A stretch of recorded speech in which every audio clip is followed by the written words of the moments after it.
Welcome back everyone, my name is Echo and I hope you're having a great day. Today's Minecraft video, we have a brand new beta for Minecraft Pocket Edition, the Bedrock version. This is the version 1.17.0.52. It is now available for Android, Windows 10 and Xbox.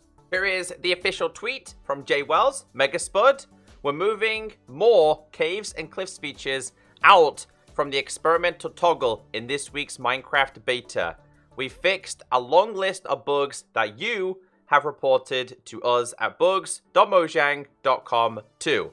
Check out the changelog for 1.17.0.52 beta. The link is down below if you want to read it yourself. Also, this is the brand new loading screen for Minecraft Pocket Edition, the Bedrock version. All hail dark mode. So you know when you load up Minecraft, this is now what you will see, and this is in preparation for a complete UI change for the Bedrock version. So as mentioned in this week's beta, a lot of the features have been removed from the experimental toggles. That is these. So the developers are classing a lot of these features stable and able to be just in your normal Minecraft worlds. However, if you want to check out all the caves and cliffs features, you are still going to need to have these enabled. It took me a little bit of time to set up today's video, so if you could leave a like, I do really appreciate it. We do have a lot of changes in this week's beta. Features no longer behind the experimental toggles. Axolotl and glow squid. Axolotls are now available outside the caves and cliffs experiments. Axolotls can be rehydrated with splash water bottle and lingering water bottle. This is a Java parity. So let's say you're moving one axolotl from one pond to another. Now these can start to dry out after a period of time. So if you just throw these on them, it can hydrate them. And this was, I think, in last week's Java snapshot or the week before. So it's a pretty good one because we want to protect these creatures, not kill them. Axolotls now have their missing sounds. Axolotls now swim way more often. Updated the axolotl and glow squid spawn rules. They can now spawn in any biome and up to Y level 63 instead of Y level 30. Deepslate. Cobblestone and cobbled deepslate are now used to repair stone items on an anvil. So this is slightly damaged. If we put this inside of there and we put one of them inside of there, it is going to repair it. I actually didn't know that, so that's a pretty cool feature in my eyes. Let's continue on. So powdered snow. Powdered snow is now available in the creative inventory. Using a bucket of powdered snow on a cauldron filled with powdered snow results in a powdered snow block being placed above the cauldron. So if we just grab an ordinary cauldron, let's say you filled this up and you want to try and fill it up again, it will just create a full block. Cauldrons fill up in snowy weather, creating a renewable source of powdered snow. So if you're in like a snowy biome, which this one isn't unfortunately, these will actually fill up on their own the way lava can fill up a cauldron with dripstone, I think it is, and also rain can fill up cauldrons as well. Most mobs cannot walk on powdered snow but fall into the block instead. Mobs inside block of powdered snow start to freeze and eventually take damage. Players can protect themselves from powdered snow by equipping leather armor. So if we just grab these, all of these, and then like we put these on. So like leather has an extra use now. You can also walk across it. If we take off the boots, I think we're still fine. No. So if you do not have the boots on, you will fall in this. However, I believe we will not freeze, or if we do freeze, I think it takes a longer period of time. And as soon as we start to take this off, we do start to freeze. Buckets can be used to scoop up and place powdered snow. So it's just as simple as picking it up. Although I think that disappeared. I don't think that's meant to happen. I think we may have just found a bug. Place, pick, place. Let's go to / game mode survival. Pick. It works like this in survival. Seems to be a little bit broken in creative. Fall damage is now correctly prevented when a player or mob falls on a single powder snow block. Glow lichen. Glow lichen is now visibly as close to the surface it is placed on as Java Edition. Glow lichen now has a map color that more closely resembles the color of the block. So you know this, if you have lots of it and you do have a map, it will then very much show up as this color. It says blocks. Colors applied to text on signs are no longer barely visible. But like, I still struggle with them, honestly.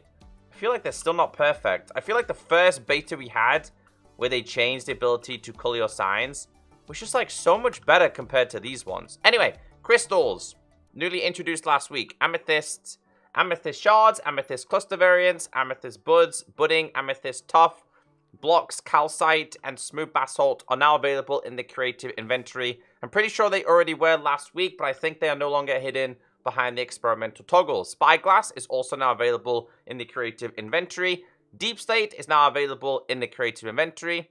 Lush caves. Azalea leaves and flowering azalea leaves have correct color on maps, so these will be slightly different from ordinary leaves on maps.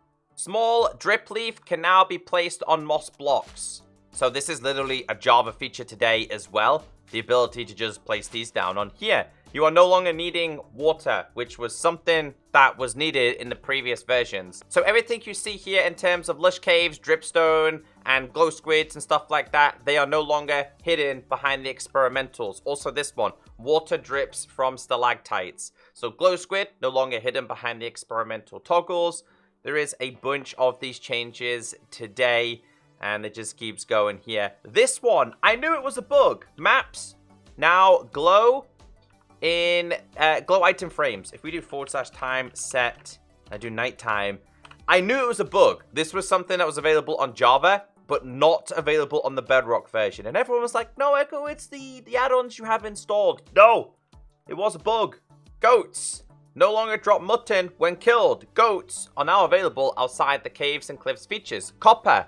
Waxed, oxidized, cut copper slabs can now be merged into full waxed, oxidized, cut copper blocks. That was a mouthful to say. Copper is now available in the creative inventory. Lightning rod, now available in the creative inventory. Moss block. Using bone meal on a sapling planted on a moss block now correctly grows a tree. So, I didn't mean to get rid of that. We need the bone meal here. So, I didn't know you could do this. So, if we go get rid of this and get rid of these, place this, you can actually now grow the selected sapling, and it will turn into the tree. And then that disappears. The moss block actually does disappear. Pointed dripstone. Pointed dripstone now correctly gets destroyed after the block it was placed on are broken by block updates. Raw ore. Fortune enchantment now causes more raw iron, gold, and copper ore to be dropped. So this, and we will go to game mode survival. You now have the chance to get more. So I think the drop was like maybe 2 to 3. Let's see what we get from these ones. So that's 3, 7, 8, and 9. We do have fortune 3 on this as well as 5. It's 12. I picked up another wrong block there. Gold, 5, 6, and 10. This is such a good feature. The ability to now fortune these ores is so good. Raw copper, iron, and gold ore are now available outside the experimental toggle. Localization. The caves and cliffs toggle is now correctly localized. General tweaks and bug fixes. There's quite a few of these. Players can once again host multiplayer games and send invites over mobile and cellular data. Graphical. Chemistry items, icons, no longer disappear after suspend/resume in Education Edition worlds. Fixed issue with underwater fog being the same for all biomes and view distance not increasing over time.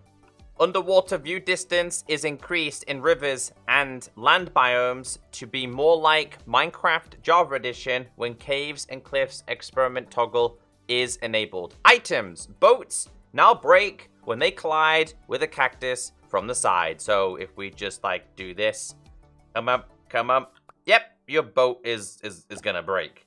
Continuing on, change the position of bow to match previous versions. Crossbows in players and mobs' hands are now rendered correctly in all perspective modes. Fixed animation issue causing offhand held shield to appear to re-equip whenever the player changes their main hand item. Cauldrons that have been emptied after containing potions are now correctly filled with water when it rains. So I'm just going to do this with water as an example. So let's just say you fill these up. Obviously, it kind of still has the remnants, the last dregs of this potion inside there. But rain will actually fill it up. Fixed issue where fireworks of all colors could be crafted from any other color of firework charges. Mobs. Blazes and Endermen once again receive damage from splash water bottles. Fixed a bug where mobs would not spawn below y=0 when the cave's experimental toggles is enabled. UI, user interface, updated the appearance of the loading screen. That's what I showed you at the start. They're starting to make some UI changes, and this one like really helps your eyes. Big fan of that change. Android changes. Android should once again see invite notifications and achievement toasts. Gameplay fixed an issue with certain blocks which could cause them to grow too quickly when ticked. Mobs. Mobs and entities once again make a sound when entering water. Commands. There's a weird one, this one. The /set world spawn command is now prohibited in legacy worlds, and affected worlds will reset their altered spawn position to original position. So if you transferred your world from Minecraft Xbox One Edition to the Bedrock version and you wanted to change your world spawn, you can't do it anymore. I'm guessing this is like a technical change and a back-end change. Technical changes. There is changes to add-ons, scripts. They're very, very simple changes, but if you're interested in them, the official changelog is down below. So like I said, there was a lot of changes. I hope you guys are still watching. If you are, let me know in the comments section. Pretty long video, but yeah, some important changes. I know not everything is feature-based, new features, new changes, but bug fixes are just as important as the new features. And credit where credit is due. The Minecraft Bedrock team is doing a very good job keeping up with Minecraft Java. Anyway, if you did enjoy today's video, awesome. Have a great day, stay beautiful, and I will see you all in the next video. Goodbye.